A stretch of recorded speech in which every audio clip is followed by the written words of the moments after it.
모든 길에는 이야기가 있습니다. 더 멀리 갈수록 길은 더 험난해지고 예측을 벗어나지만 그 순간들은 더 오래 기억되고 더 많이 이야기하게 됩니다. 그 이야기들을 발견하기 위해선 최적의 머신이 필요합니다. 강력함과 견고함을 갖춘 탁월한 머신, 올류 소렌토를 소개합니다. 이것은 단순한 또 하나의 SUV가 아니라 세계 최초의 스토리텔링 머신입니다.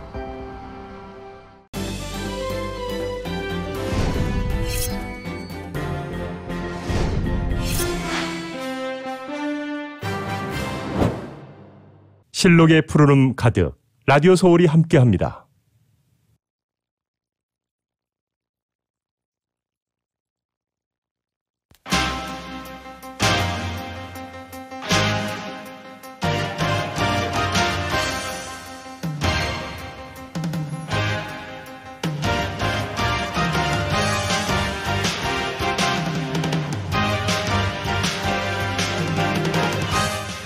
코로나19 델타 변이가 확산하면서 LA 카운티 보건당국이 백신 접종 여부와 상관없이 실내 마스크 착용을 촉구하고 나섰습니다. 의료 전문가들이 다가오는 가을학기 대면 수업과 델타 변이 지역사회의 전파를 막기 위해 젊은 층의 백신 접종을 당부했습니다. 미주에서 백신 접종을 완료한 사람들을 대상으로 한 한국 입국 자가 격리 면제서가 내일부터 발급됩니다. 게빈 뉴섬 주지사가 세입자 퇴거 유예 조처 연장안에 서명했습니다. 렌트비의 최소 25%를 납부한 세입자들은 9월 30일까지 퇴거 조처에서 보호됩니다. 플로리다 아파트 붕괴 현장에 대한 대대적인 수색 작업이 계속되고 있지만 추가 생존자 소식은 들리지 않고 있습니다. 지금까지 확인된 사망자는 12명, 실종자 수는 149명입니다. 백악관은 성명을 내고 바이든 대통령이 다음 달 1일 플로리다 아파트 붕괴 참사 현장을 방문한다고 밝혔습니다. 윤석열 전 검찰총장이 대선 출마를 선언했습니다. 정권 교체를 여러 차례 강조하면서 야권 주자로서의 정체성을 분명히 했습니다. 민주당 유력 대권 주자인 이재명 경기지사가 한국 시간 30일 대선 예비후보로 등록합니다. 또 다른 대권 주자인 정세균 추미애 전 장관도 민주당 대선 예비후보로 등록합니다. 코로나19로 휘청거렸던 유나이티드 항공이 공격적인 투자에 나섭니다. 에어버스 여객기 270대를 구매하고 신규 인력 2만 5천 명을 새로 뽑기로 했습니다. 전국의 주택가격 지수가 1년 전과 비교해 14.6% 급등하면서 34년 만에 가장 큰 폭의 상승세를 기록했습니다. 오늘 뉴욕 증시는 경제 지표가 강한 모습을 보이면서 사상 최고치 흐름을 이어갔습니다. LA 지역 오늘 저녁 곳에 따라 구름 끼는 지역들이 많겠습니다. 밤 최저 65도가량, 내일은 곳에 따라 구름 낀 후 차츰 맑아지겠고 기온은 오늘과 비슷해서 낮 최고 82도가량을 보이겠습니다. 주요 뉴스는 아시아나항공 미주 취항 30주년, 앞으로도 정성을 다하는 서비스, 쾌적한 최신 항공기로 안전하고 편안하게 모실 것을 약속드립니다. 아시아나항공 제공입니다.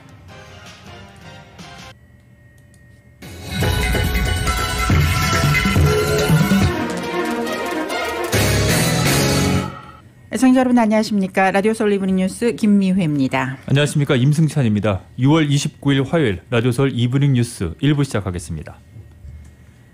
플로리다 12층 아파트 붕괴 참사 사망자가 12명으로 늘어났습니다. 다니엘라 레빈 카바 마이애미 데이드 카운티장은 브리핑을 통해서 아파트 잔에서 추가 사망자 1명을 확인했다고 밝혔습니다. 이로써 사고 엿새째인 오늘까지 실종자 수는 149명이 됐습니다. 켜켜이 쌓인 잔해로 수색이 어려움을 겪는 가운데 구조당국은 붕괴 현장에서 현재까지 300만 파운드의 콘크리트를 제거한 것으로 전해졌습니다. 론 드센티스 플로리다 주지사는 기자회견에서 우리는 수색을 멈추지 않는다면서 희생자들이 발견될 때까지 실종자의 구조 작업은 계속될 것이라고 말했습니다. 플로리다 아파트 붕괴 참사가 엿새째지만 생존자 구조와 추가 사망자 확인은 이루어지지 않고 있는 가운데 조 바이든 대통령이 이틀 뒤에 이 지역을 방문하겠다고 밝혔습니다. 아파트 주민위원회는 최근 2018년 점검 때보다 훨씬 더 큰 비용의 보수를 추진 중이었던 것으로 드러났습니다. 워싱턴 YTN 특파원입니다.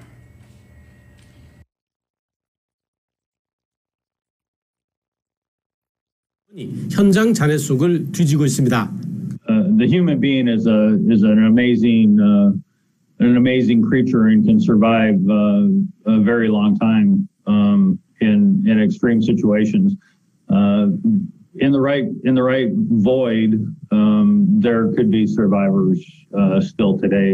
투입된 전체 인력만 전 세계 지원을 받아 400명이 넘고 있습니다. 붕괴 2달 전인 지난 4월 아파트 주민위원회는 콘크리트 악화가 가속하고 있다며 소유주들에게 보수 동의를 요청한 것으로 드러났습니다. 3년 전 점검 때보다 상태가 더 나빠져 애초 견적받은 900만 달러보다 더 많은 1,500만 달러에 이른다는 설명이었습니다. 위원장은 콘크리트가 부서지고 금이 갔으며 이를 지탱하는 강철봉도 녹슬고 악화해 손상이 기하급수적으로 늘어날 수 있다고 경고했습니다. 주민위는 코로나19 대유행이 발생한 데다 경쟁 입찰 준비에 시간이 걸려 보수 개시가 늦어졌다고 해명한 것으로 알려졌습니다. 이런 가운데 바이든 대통령이 부인과 동행해 참사 현장을 방문하기로 했습니다. 바이든 대통령은 피해 가족과 현장 구조대원들을 위로할 예정입니다. 지난 2월 텍사스 재해 지역에도 피해를 수습하는 당국에 부담을 주고 싶지 않다며 열흘 정도 뒤에 현장을 찾았습니다. 워싱턴에서 YTN 강태욱입니다. 플로리다 아파트 붕괴 참사와 관련해 진상 규명을 위한 당국의 조사와는 별개로 형사 사건으로서 범죄 혐의에 대한 조사가 추진되고 있습니다. 또 거액의 배상을 요구하는 집장 소송도 추가로 제기됐습니다. 다니엘라 레빈 카바 마이애미데이드 카운티장은 오늘 기자회견에서 무너진 아파트인 챔플레인 타워 사우스에 대한 대배심 조사를 지지한다고 밝혔습니다. 카바 카운티장은 붕괴 사건을 조사할 대배심 구성을 위해서 플로리다주의 캐서린 페르난데스 런들 지방검사와 얘기하고 있다고 말했습니다. 이런 가운데 CNN은 붕괴 참사와 관련해서 9층의 거주자가 아파트 관리회사를 상대로 집단 소송을 냈다고 전했습니다.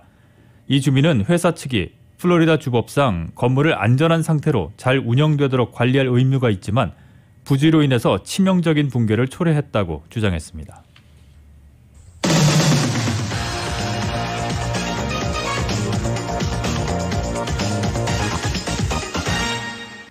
계속해서 미국 소식입니다. 트럼프 전 대통령이 자신의 대선 사기 주장을 헛소리라고 일갈한 윌리엄 바 전 법무장관을 스왑프 크리처, 즉 흉측한 모습을 일부 아름다운 외양으로 가린 괴물, 그리고 행동이 굼뜨다라고 표현하는 등 인신공격까지 가하면서 비난했습니다. 트럼프 전 대통령은 오늘 성명에서 2020년 대선 사기 훨씬 오래전부터 윌리엄 바에 대한 신뢰를 잃었다며 바는 급진 좌파가 그를 탄핵하길 원했을 때 엄청난 충격을 받은 스왑프 크리처라고 말했습니다. 또 폭도에 맞서기 위해서는 매우 강하고 특별한 사람이 필요한데 바는 그런 사람이 아니었다라고 언급했습니다. 트럼프의 이런 비난은 지난 대선 당시 법무장관이었던 바가 ABC 뉴스의 선임 기자인 조나산 칼과의 인터뷰에서 대선 사기 의혹을 일축한 데 대한 맞대응 성격입니다. 바는 인터뷰에서 대선 사기 의혹에 대해 당시 자신이 수사 지시를 내린 이유를 설명하면서 만약 사기의 증거가 있다면 그걸 덮을 이유는 없다라며, 하지만 계속 드는 생각은 사기 증거가 아무것도 없다는 것이었다. 모두 헛소리라고 말했습니다. 이런 내용이 담긴 조나산 칼의 저서 배신은 오는 11월에 출간됩니다. 조 바이든 대통령 취임 이후 뉴스 매체의 온라인 트래픽이 줄어든 가운데 극우 매체의 감소폭이 가장 컸다는 분석이 나왔습니다. 인터넷 매체인 악시오스는 매체를 극우와 우성향, 극좌, 좌성향, 주류 등 5개 그룹으로 분류해 분석한 결과를 오늘 보도했습니다. 분석은 대선 전후 시기인 지난해 8월부터 올 1월, 바이든 취임 후인 올 2월부터 5월까지 두 기간의 월 평균 웹사이트 트래픽을 비교하는 방식으로 실시됐습니다. 분석 결과 뉴스맥스 등 극우 매체 트래픽이 43.8% 감소해서 가장 큰 타격을 본 것으로 나타났습니다. 뉴욕타임즈와 월스트리트저널, 로이터 통신 등 주류 매체는 18.3% 감소했고 복스 등 좌성향 매체는 16.7% 줄었습니다. 악시오스는 통상 새 정부가 출범하면 정권의 비판적인 야권 성향 매체 트래픽이 증가하지만 바이든 대통령 취임 후에는 오히려 우성향 매체가 더 큰 타격을 받다는 점에 주목했습니다. 그러면서 야권 성향 매체 트래픽이 전직 대통령의 행보와 더 큰 연관이 있는데 트럼프 전 대통령의 경우 페이스북이나 트위터와 같은 소셜미디어로부터 차단된 것이 영향을 미칠 수 있다는 전문가의 분석을 전했습니다. 전자담배 제조회사 줄이 노스캐롤라이나 주정부와의 소송 합의금으로 $4,000만 내고 제품 판매 때에도 엄격한 절차를 지키기로 했습니다. 다른 주정부와의 소송에도 영향을 줄 것으로 보여집니다. YTN입니다. 미국의 전자담배 제조회사 줄랩스가 노스캐롤라이나주에 $4,000만, 452억여 원을 내기로 했습니다. 미성년까지 겨냥한 판촉 행위와 제품 속 니코틴 함유량에 대한 허위 광고 혐의로 2019년 주 정부가 냈던 소송의 합의금입니다. Juul has agreed to the terms that we insisted on, and the court has signed a consent order that will require Juul to fundamentally change its business practices and to pay a meaningful sum to the state of North Carolina. 줄 측은 제품 판매와 관련한 엄격한 규정을 지킨다는데도 합의했습니다. 대부분의 SNS 광고와 학교 근처의 5개 광고, 스포츠 행사와 콘서트 후원을 중단하기로 했습니다. 소매점에서 나이 확인이 가능하도록 바코드 연령 인증 시스템도 도입합니다. 노스캐롤라이나주는 앞으로 6년간 받게 될 합의금을 전자담배 금연과 흡연 예방, 전자담배 연구 등에 사용할 계획입니다. 이번 합의는 배심원 재판과 오는 9월 FDA의 줄 제품 판매 허용 여부 결정을 앞두고 나왔습니다. 회사 측은 청소년 흡연을 막고 성인 피해도 줄이기 위한 합의였다고 밝혔지만 뉴욕타임스는 줄 측이 패소 가능성이 큰 배심원 재판을 피하기 위한 조처로 분석했습니다. 줄 측은 노스캐롤라이나 외에도 13개 주, 수백 명에게 비슷한 이유로 줄 소송을 당한 상태여서 이번 합의가 영향을 줄 가능성이 커 보입니다. 줄은 2015년 출시된 액상 형태의 전자담배입니다. 세련된 디자인에 젊은 층과 연결한 광고 이미지로 큰 인기를 얻었는데 청소년의 전자담배 사용까지 불러왔다는 비난을 받아왔습니다. 보건당국과 전문가들은 중독 위험과 뇌 손상, 일반 담배 사용으로 이어질 가능성을 지적해왔습니다. 한편 미 질병통제예방센터 CDC 조사를 보면 미 고교생들의 전자담배 사용 경험은 2019년 28%에서 2020년 20% 아래로 떨어졌습니다. 우리나라에서는 정부가 2019년 액상형 전자담배 사용 중단을 권고한 뒤 판매가 급감해 줄랩스 코리아는 2020년 5월 공식 철수했습니다. YTN 김정혜입니다.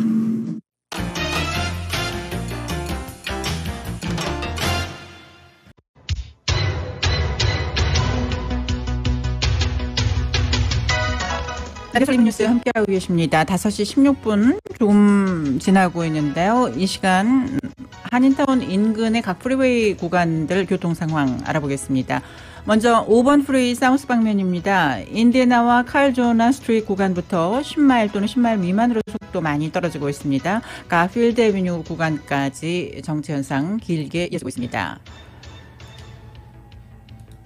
이 밖에 10번 프리 웨스트 방면 대부분의 구간들 비교적 정체 없이 잘 진행되고 있는 상황이지만 로스앤젤레스 스트리트 구간부터 알라메다 스트리트 구간까지 다운타운 인근은 심한 정체 보이기 시작하고 있습니다. 이 밖에 추돌 사고 일어나서 정체되고 있는 구간들이 있습니다. 101번 프리웨이 사우스 방면 하일랜드 애비뉴 구간 출구에 조금 전에 추돌 사고가 일어났습니다. 그리고 10번 프리웨이 웨스트 방면 110번 프리웨이 사우스 방면과 교차 구간에도 추돌 사고 일어나서 정체가 점점 심해지고 있는 모습입니다. 끝까지 안전 운행하시기 바랍니다. 교통정보였습니다.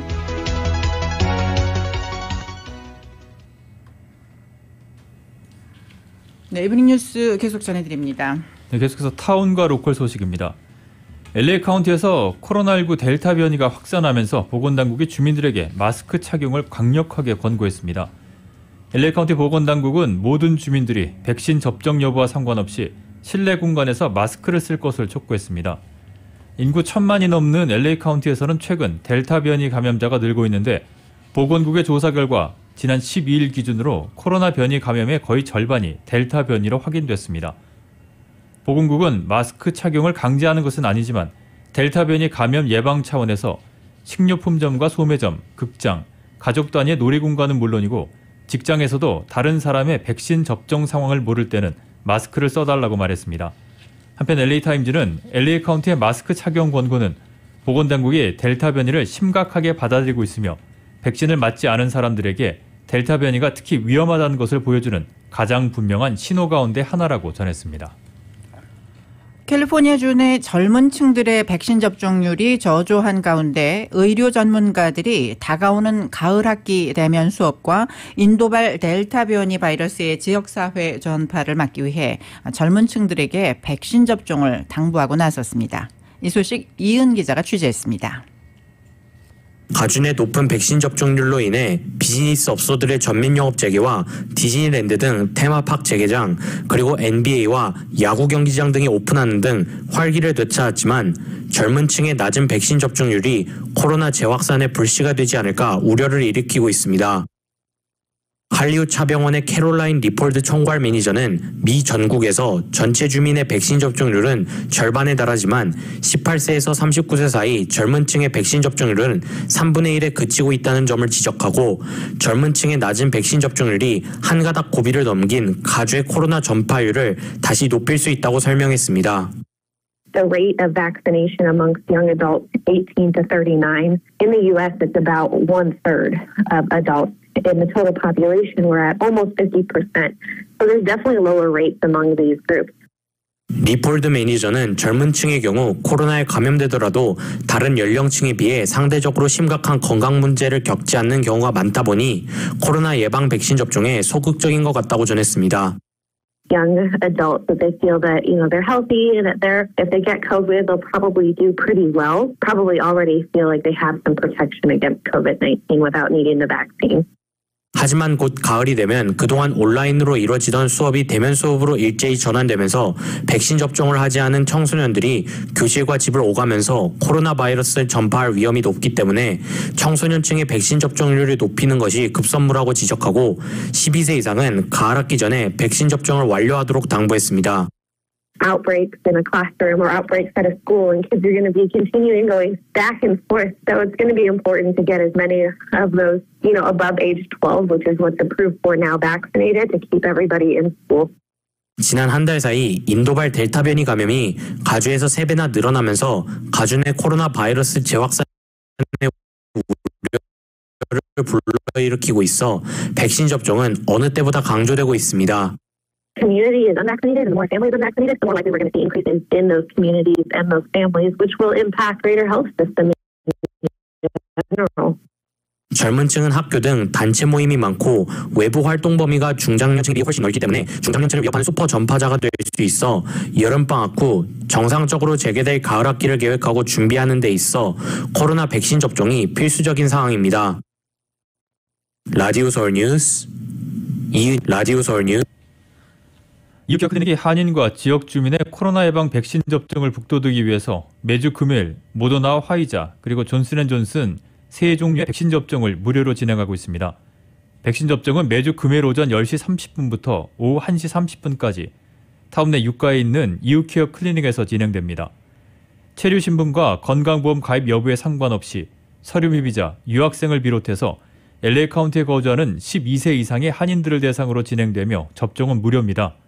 접종 당일에 운전면허증, 여권과 같은 신분증을 지참해야 하며 신속한 접종을 위해 반팔 소매 상의를 입을 것을 권장했습니다. 또 접종 전에 타이레놀이나 에드빌 등의 진통제 복용을 하지 않도록도 당부했습니다. 접종자에게는 마스크와 손 세정제를 증정합니다. 백신 접종을 희망하는 주민들의 사전 예약은 웹사이트 myturn.ca.gov를 방문해서 주소나 집코드 입력 항목에 3727 웨스트 유가 또는 90020을 입력하면 이웃케어 접종 예약이 이루어집니다. 해당 백신 접종에 관련한 자세한 사항은 전화 213-637-1080, 213-637-1080번으로 하면 됩니다. 최근 들어서 큰 관심을 모으고 있는 한국 입국 시 자가격리 면제서 발급. 미주 지역에서 백신 접종을 완료한 경우 이 자가격리 면제서 발급은 내일부터 시작됩니다. 이 소식을 정현호 기자가 보도합니다. 한국 입국 시 자가격리 면제서 발급은 하루 앞당겨져 6월 30일부터 시작됩니다. 당초 7월 1일부터 자가격리 면제서 발급이 시작되기로 돼 있었는데 격리 면제서 발급은 한국 시간 7월 1일 0시부터 시작되기 때문에 LA 시간으로는 6월 30일부터 자가격리 면제서 발급이 시작된다고 LA 총영사관이 밝혔습니다. 또 한국 외교부는 해외 예방 접종자의 직계가족 방문을 위한 격리 면제서 발급을 재외국민 민원 포탈인 영사민원 24를 통해 민원인이 직접 온라인 접수하는 시스템으로 개발 중에 있으며 이 시스템은 7월 초부터 중순 사이에 가동될 예정입니다. 영사민원 24를 통한 격리 면제서 직접 접수는 현행 이메일 접수와 달리 예약이 필요 없습니다. 따라서 아직 자가격리 면제서 접수를 위한 사전 예약을 하지 못한 민원인들의 경우 해당 시스템이 개통된 이후 온라인으로 직접 신청해달라고 LA 총영사관은 권고했습니다. 이미 예약 번호를 받아 LA 총영사관이 이메일로 격리 면제서를 신청한 경우는 LA 총영사관이 격리 면제서를 발급해 이메일로 회신한다고 영사관은 밝혔습니다. 자가격리 면제서 신청을 민원인이 포털로 직접 온라인으로 접수하는 시스템 개통과 관련한 안내는 상황이 진행되는 대로 신속히 공지하겠다는 입장입니다. LA 총영사관은 이 시스템이 개통된 후 일정 시점에서 이메일 접수는 폐지할 예정입니다. 라디오 서울뉴스 정현호입니다. LA 한인사회 정치력 신장의 중요한 관건이 될 LA시 선거구 재조정이 올해 이루어지는 가운데 이를 위한 시정부의 공청회가 이번 주 목요일인 다음 달 1일부터 시작돼서 선거구 재조정 절차가 본격 라운드에 들어가게 됩니다. LA시 선거구 재조정위원회에 따르면 7월 2일 오후 6시 한인 자니시위원회 관할인 12지구를 시작으로 9월까지 LA 내 15개 지구 모두에서 순차적으로 공청회가 열립니다. 한인타운이 가장 많이 포함된 10지구 공청회는 8월 25일 오후 6시에 열릴 예정입니다. 또 타운 일부가 포함된 13지구는 7월 29일, 4지구는 8월 4일 오후 6시, 그리고 1지구는 8월 14일 오전 10시에 각각 개최됩니다. 공청회에서 위원회는 각 지역구 경계선을 조정해야 할지, 한다면 어떻게 해야 할지 등을 비롯해서 선거구 재조정과 관련한 다양한 주민 의견을 수렴합니다. 선거구 재조정은 인구수 변화를 반영하여 선거구 경계선을 재설정하는 제도로 10년에 한 번씩 연방 센서스 인구조사 후에 시행이 됩니다. 특히 연방과 캘리포니아주 그리고 LA 카운티 선거구에서는 LA 한인타운이 하나의 선거구에 포함되어 있지만 LA시에서는 1지구와 4지구, 10지구 그리고 13지구 등 4개 지역구로 나눠져 있습니다. 캘리포니아주의 세입자 퇴거 유예 조처 연장안이 어제 주지사의 서명을 받음으로써 오는 9월 말까지 세입자 퇴거 유예 조처가 연장되게 됐습니다. 당초 퇴거 유예 조처는 내일 만료될 예정이었지만 어젯밤 주지사의 서명으로 퇴거 유예 조처는 3개월 더 연장되게 된 것입니다. 이로써 렌트비의 최소 25%를 납부한 세입자들은 오는 9월 30일까지는 퇴거 조처에서 보호됩니다. 또 지난해 4월부터 오는 9월 말까지 미납된 저소득층 세입자들의 렌트비도 정부가 전액 탕감해 주기로 하고 이를 위해 52억 달러를 투입하기로 했습니다. 지금까지 타운과 로컬 소식 간추려드렸습니다. 잠시 후에는 한국 소식 전해드립니다.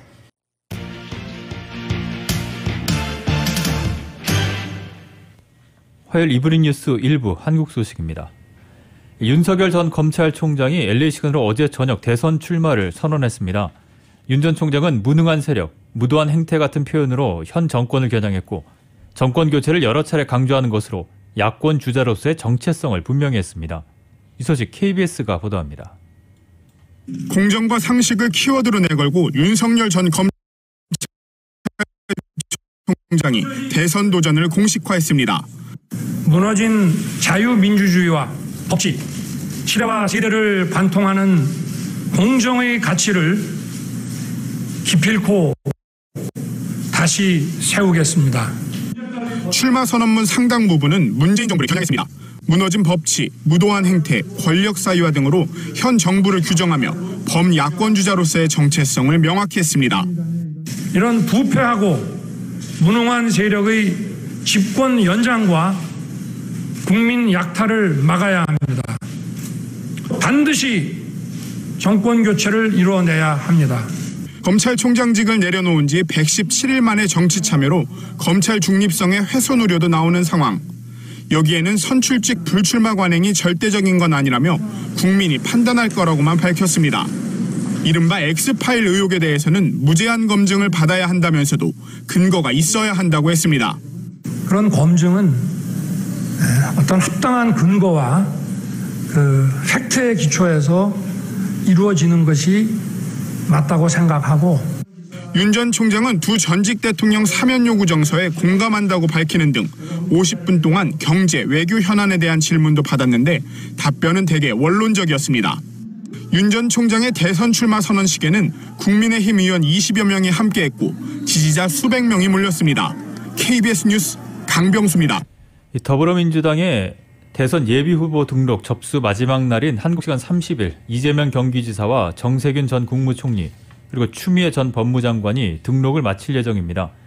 이재명 경기지사는 LA 시간으로 오늘 밤 10시 각각 비서실장과 수석 대변인으로 내정된 박홍근 의원과 박찬대 의원을 통해서 대리로 예비 후보 등록을 합니다.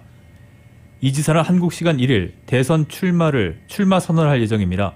다만 이 지사 측은 온라인 형식으로 출마의 변을 밝히는 방안을 검토하고 있습니다. 역시 출마 선언을 밝힌 추미애 전 장관은 LA 시간으로 오늘 저녁 7시 민주당 당사를 직접 찾아서 예비 후보로 등록을 합니다.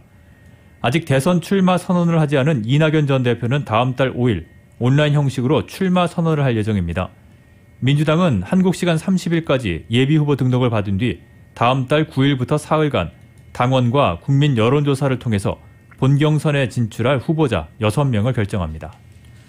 국민의힘 대변인단을 뽑는 나는 국대다 토론 배틀 8강전이 오늘 열립니다. 8강에 오른 8명은 윤석열 전 총장은 조기 입당해야 한다는 주장과 모든 수술실에 CCTV 설치를 의무화해야 한다는 주장을 놓고 찬반 4팀으로 나눠 토론 배틀을 벌이게 됩니다. 토론에서 승리한 4명은 다음 달 5일 열리는 최종 결승전을 거쳐 1, 2위는 대변인으로 3, 4위는 상근 부대변인으로 임명됩니다. 연령이나 성별에 관계없이 일반 국민을 당 대변인으로 뽑는 이번 토론 배틀에는 지원자 564명이 몰려 141대 1의 경쟁률을 기록했으며 유튜브로 생중계된 지난 16강전은 동시 접속자가 2만 명을 넘기기도 했습니다.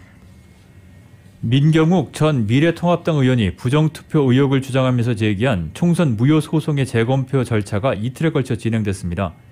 대법원은 민경욱 전 의원이 인천시 연수구 선거관리위원회를 상대로 낸 총선 무효 소송 검증 기일을 인천지방법원에서 한국 시간으로 29일 오전 9시 반에 시작해서 30일 오전 7시까지 22시간가량 진행했습니다.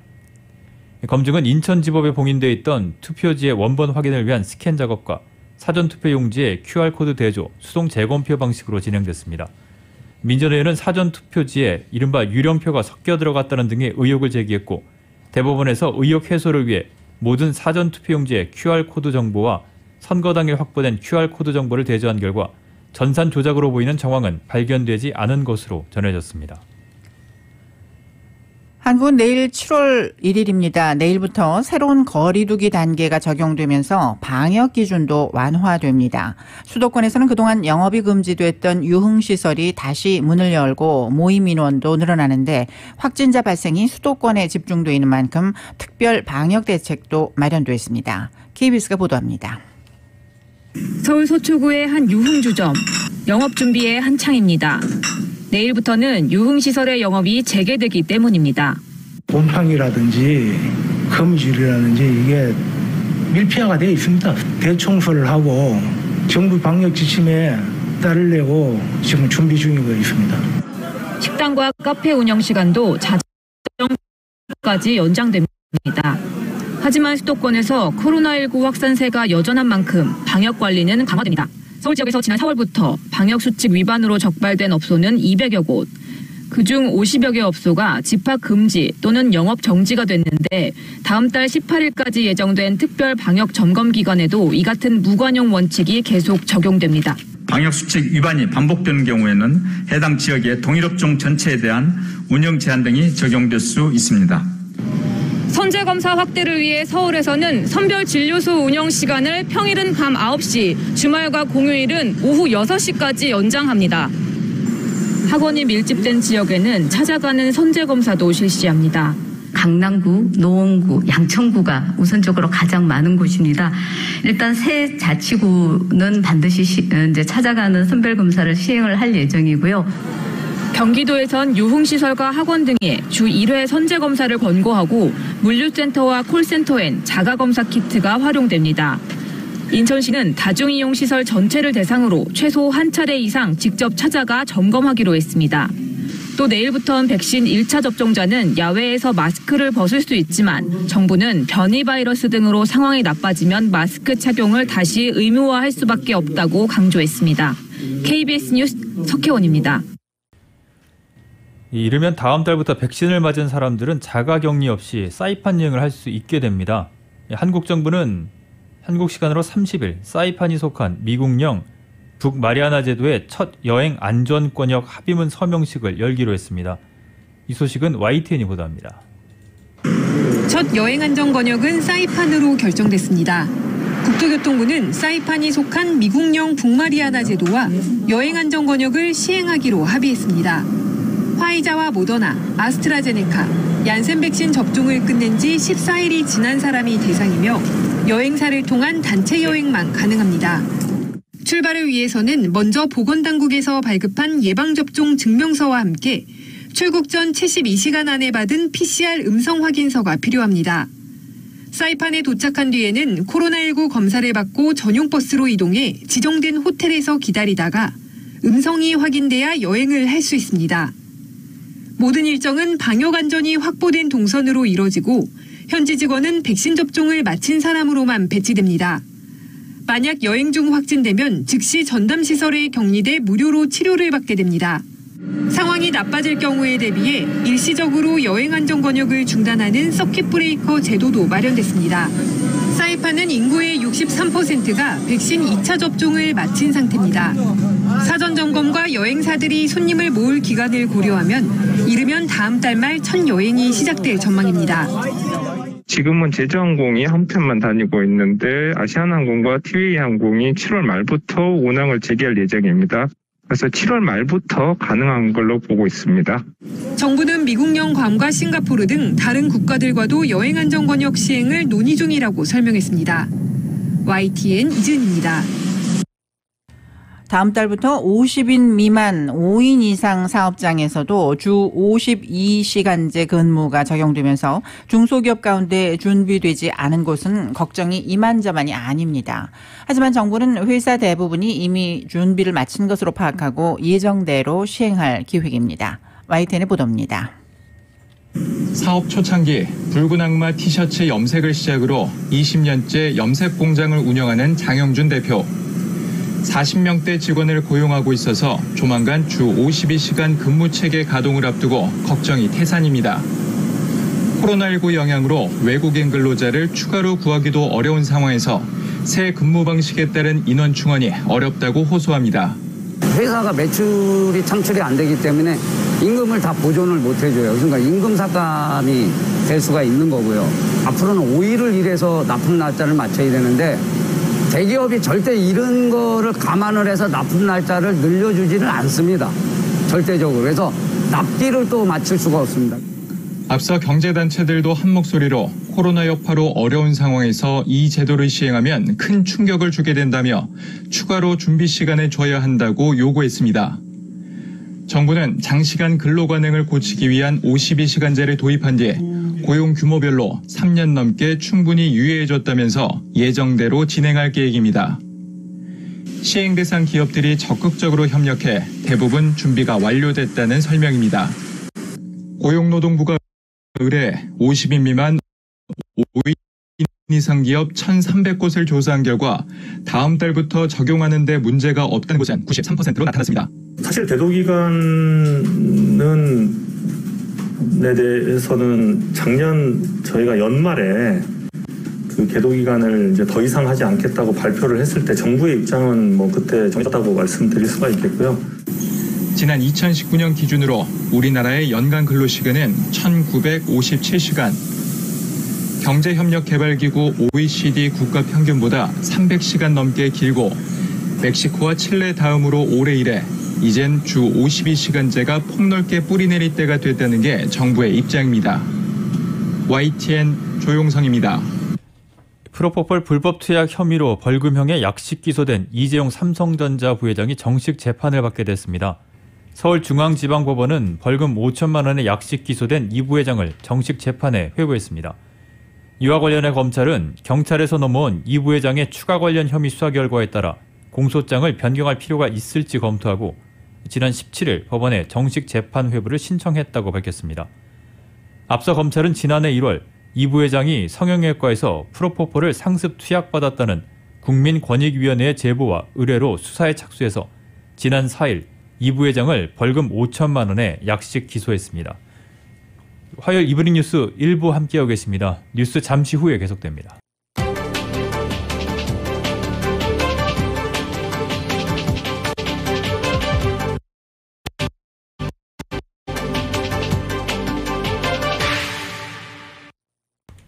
이브닝 뉴스 1부 함께하고 계십니다. 오늘 뉴욕 증시는 경제 지표가 강한 모습을 보이면서 사상 최고치 흐름을 이어갔습니다. 뉴욕 증권거래소에서 다우존스 산업평균지수는 어제보다 9.02포인트가 오른 34,292.29로 장을 마감했습니다.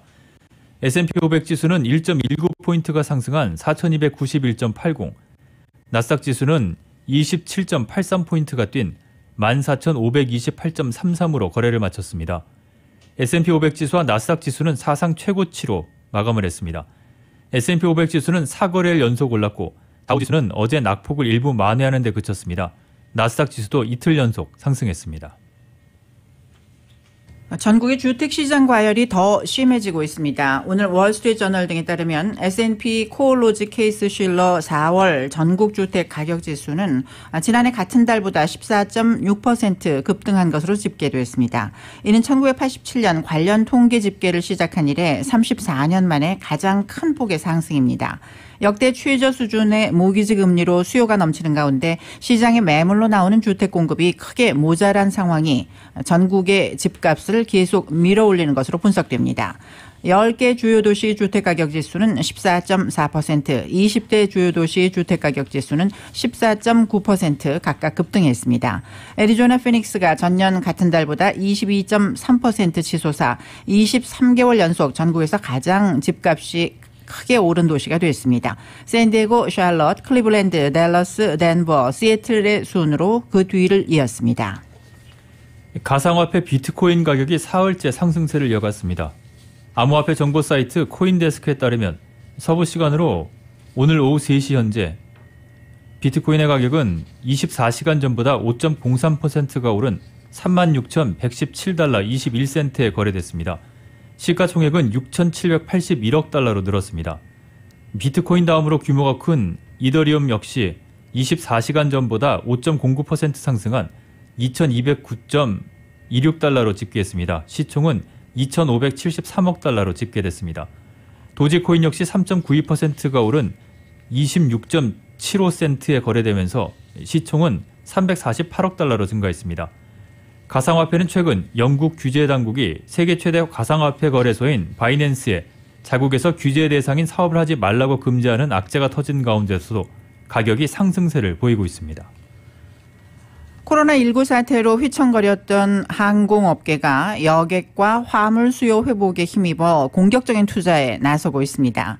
유나이티드 항공은 보잉과 에어버스 여객기 270대를 구매하고 신규 인력 2만 5천 명을 새로 뽑기로 했습니다. YTN입니다. 지난해 항공 수요가 꽁꽁 얼어붙으면서 70억 달러, 우리 돈 8조 원가량의 적자를 낸 미국 유나이티드 항공. 수십억 달러의 정부 보조금에 의존했던 유나이티드 항공이 공격적인 투자에 나섰습니다. 보잉 737 맥스 200대와 에어버스 A321 네오 70대 등 270대 최신형 여객기를 구매하기로 했습니다. 구매 대금은 300억 달러, 우리 돈 34조 원에 달합니다. 이 같은 구매 물량은 지난 2011년 아메리칸 항공이 보잉과 에어버스에 460대의 여객기를 주문한 이후 최대입니다. 유나이티드 항공은 이와 함께 현재 직원 6만 8천 명의 36% 규모에 달하는 2만 5천 명을 추가로 뽑겠다고 밝혔습니다. 월스트리트 저널은 유나이티드 항공이 항공업계의 부활에 크게 베팅했다고 분석했습니다. 앞서 지난 3월 사우스웨스트 항공도 보잉 737 맥스 100대를 주문했고 알래스카 항공 역시 신규 여객기 구매에 나섰습니다.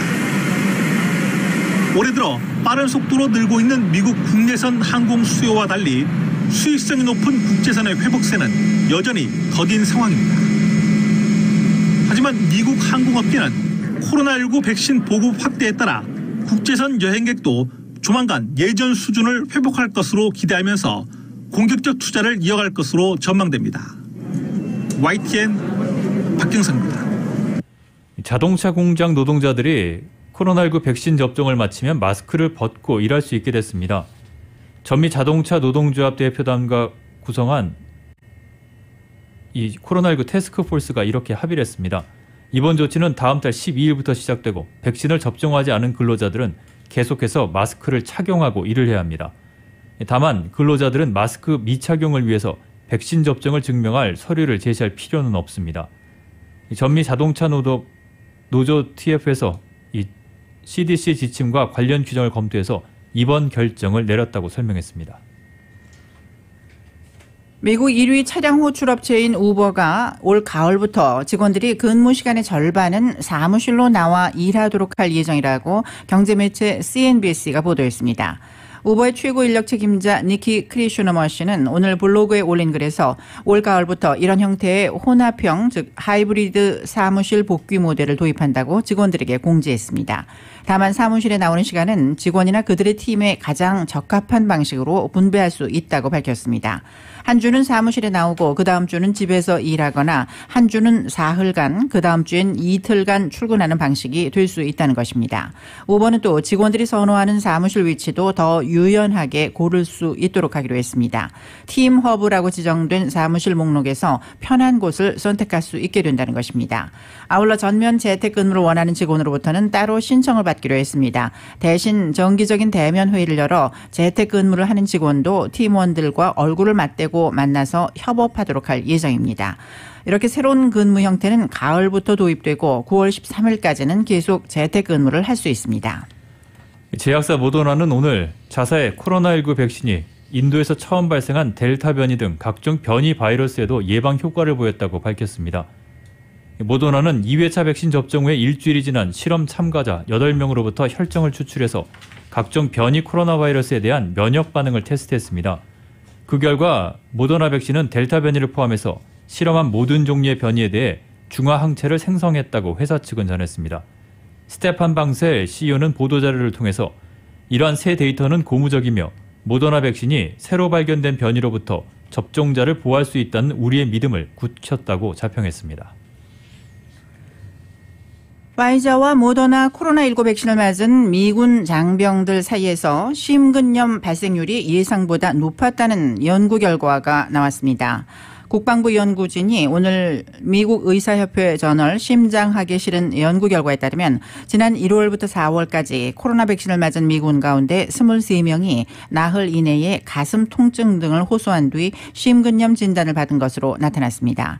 이들은 평균 연령이 25살가량의 남성들로 이전에 모두 심장 관련 질환 없이 건강했습니다. 23명 가운데 20명은 백신 2회 접종을, 나머지는 1회 접종을 마친 상태였습니다. 또 16명은 모더나, 나머지는 파이자 백신을 접종받았습니다. 미국은 지금까지 총 280만 회분의 코로나 백신을 접종, 심근염 발생 비율은 약 0.0008%입니다. 코로나19로 사망한 환자 대부분이 백신을 맞지 않은 것으로 나타났습니다. AP통신은 CDC 자료를 자체 분석한 결과 지난달 미국에서 보고된 코로나19 사망자 18,000여 명 가운데 0.8%인 150명만이 백신을 접종 완료한 경우라고 전했습니다. 이들 사망자 전체 가운데 백신을 맞지 않은 사람이 92.2%였습니다. AP는 분석 결과 백신을 맞으면 사망자가 줄어든다고 강조했던 전문가들의 언급을 실증하는 것이라고 해석했습니다. 6월 29일 화요일 저녁 라디오 서울 이브닝 뉴스 함께하고 계십니다. 날씨 알아보겠습니다. 서북부 쪽 시애틀과 포틀랜드 지역 연일 최고 기온 기록이 세워지고 있습니다. 특히 시애틀에서는 어제 기온이 108도까지 올라가면서 역대 최고 기온을 기록했고 오리건 포틀랜드도 어제 115도를 기록하면서 사흘 연속 기온이 104도를 넘었습니다. LA 지역 오늘 저녁 대부분 맑은 날씨를 보이고 있습니다. 차츰 밤이 되면서 곳에 따라 구름 끼는 지역들이 많겠고 습도는 60% 정도 보이고 있습니다. 오늘 밤 최저 65도가량, 내일도 곳에 따라 구름 낀 후 차차 맑아지겠습니다. 내일 LA 지역은 81도에서 82도의 낮 기온, 오렌지 카운티는 79도가량을 보이겠고 밤 최저 63도에서 67도가량 되겠습니다. 밸리와 인랜드 임파이어 지역 내일 낮 최고 88도, 밤 최저 64도, 해안은 낮 최고 71도, 밤 최저 62도가량을 기록하겠습니다. 하와이 호놀룰루 오늘 저녁 맑은 후 곳에 따라 구름 끼겠습니다. 밤 최저 74도, 내일은 낮 최고 89도, 밤 최저 74도. 서울은 오늘 흐리고 낮 동안 후덥지근한 날씨 보이겠습니다. 소나기가 내리겠고 낮 최고 83도로 예상됩니다. 라디오 솔 이브닝 뉴스 1부 지금까지 함께 하셨습니다. LA와 가든그로브 두 곳에서 모시는 금강안경 검안과 1250만 불 교통사고 최고보상 교통사고 전문 천재 변호사 리차드 호프만, 빛으로 태어나는 당신은 카우나 미인, 100% 근적외선 마스크는 카우나뿐입니다. 정직한 빛 카우나 LED 마스크, 온오프 PRGR, 야마하 14, MU 스포츠, 전 미국 독점 총판, 올림픽 골프에서 함께 하셨습니다. 잠시 후 6시 라디오 솔 이브닝 뉴스 2부가 이어집니다.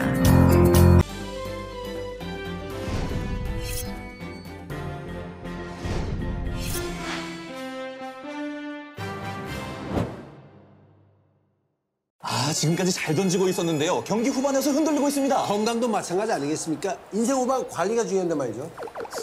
지금 불펜에는 누가 나와 있을까요? SMG가 있어요. 서울 메디칼 그룹이요. 네. 서울 메디칼 그룹. 말씀드리는 순간 불펜에서 나오는 SMG. 네, SMG가 인생 후반을 건강하게 지켜줄 겁니다. 네. 5스타로 인정받은 의료 서비스. 인생 후반의 확실한 구원이네요. 서울 메디칼 그룹이죠. 서울 메디칼 그룹.